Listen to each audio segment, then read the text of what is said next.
tawanan, halakhakan, at gala na puno ng saya kasama ang mga kaibigan. Tara, ikutin natin ang Myra Falls. So, nagbiyahe kami ng 1.5 oras para pumunta ng Parksville para makita ang aming mga kaibigan na nakatira doon. After ilang araw ng pag-ulan, sumikat din ang haring araw. At yan, makikita natin sa kanang bahagi ang Sea of Clouds. Huminto kami sa Malahat Viewpoint para makita ang Sea of Clouds.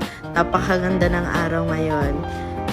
At napakagandang mag-hike patungo sa Myra Falls. Tara, samahan nyo kami sa aming biyahe.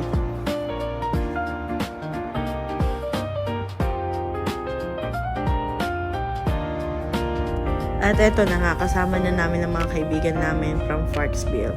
Ngayon, mag-start na tayo ng biyahe. 2 hours and 19 minutes to be exact from Parksville to Myra Falls na nasa Strathcona, BC. So, ang ganda ng view. Ang ganda mag-travel kapag ganito yung mga nakikita mo, nakakawala ng pagod, stress sa work, at nakakalimutan mo yung mga problema sa trabaho. So, ayan, huminto kami sa Strathcona Park para mag-lunch kasi hindi pa kami nag-aagan at nanananghalian ng mga oras na yan. At yan ay around mag-aalauna na ata ng tanghali. So, let's eat and let's just enjoy the view.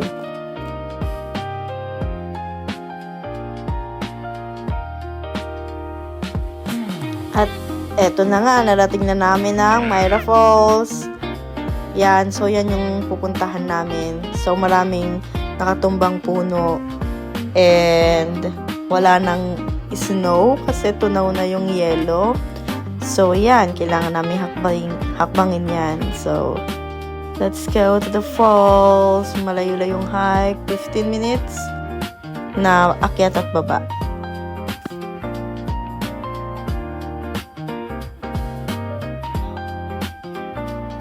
So, at sa wakas, malapit na namin marating ang Myra Falls.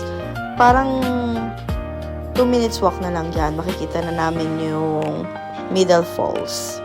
So, tara! Ayan na yung bilis pala eh!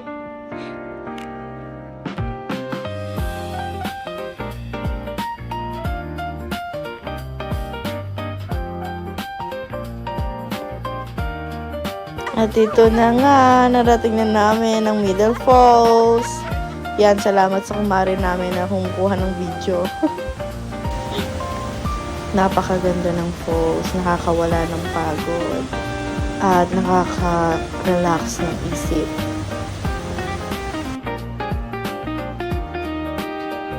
And on the way to the lower falls, ayan. So, ayan, may pababa.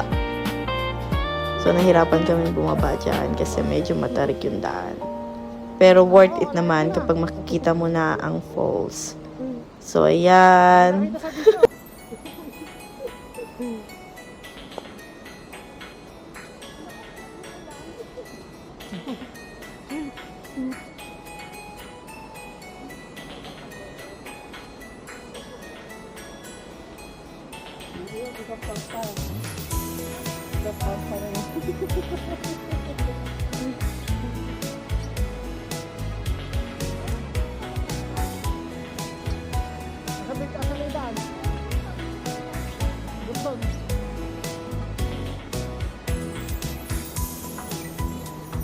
Sabi nga nila, sa bawat pagod mo, makikita mo sa dulo yung paradise.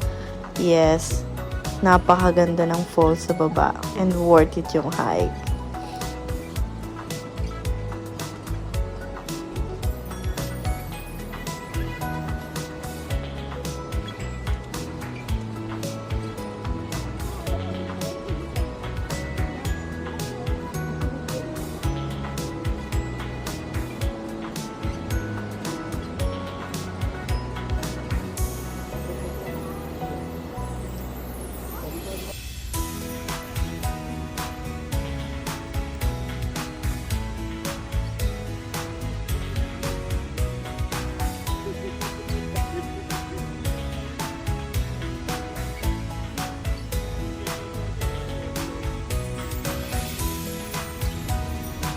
And after ilang minutes, ito na yung lower falls.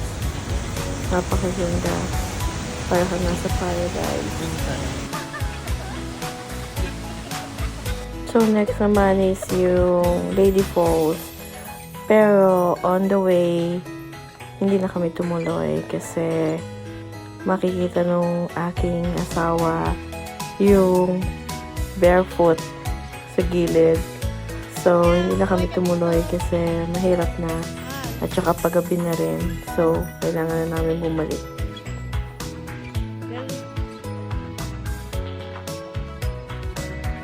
At nakuha pang hapong mag-selfie sa daan.